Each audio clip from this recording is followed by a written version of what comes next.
Ito naman, Arriba Letran. Yan ang naging pahayag ni former Letran Knights head coach Aldin Ayo matapos mag-throwback sa championship season ng kanyang dating koponan.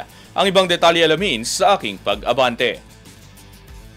Nagbalik tanaw si former Colegio de San Juan de Letran head coach Aldin Ayo sa ika-10th anniversary na makasaysayang kampyonato ng Knights sa NCAA Season 91.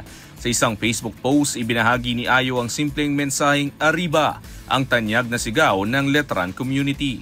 Kasabay ng paggunita sa tagumpay na nagwakas sa paghahari ng San Beda Red Lions. Sa ilalim ng kanyang matapang na pamumuno, pinangunahan ni Ayo ang underdog Knights na binubuo ni Mark Cruz, Kevin Racal, Mac Jurluib, Ray Nambatak, Jom Solano, JP Calvo, Bong Quinto, Jeric Balanza at Felix Aprico upang tuluyang tapusin ang dinastiya ng Red Lions at maagaw ang kampyonato, ang una ng Letran matapos ang isang dekada.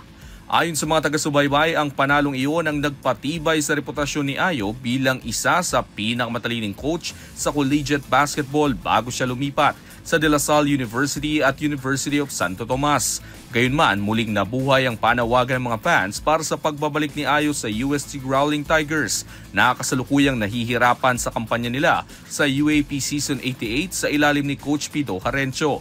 Bagamat nananatiling tahimik si Ayo tungkol sa posibilidad ng coaching comeback, ang kanyang simpleng Arriba post ay muling nagpasiklab ng alaala at pag-asa sa mga tagahanga ng collegiate basketball sa bansa. Ako si Sus Valdez, Abante Sports, nauna.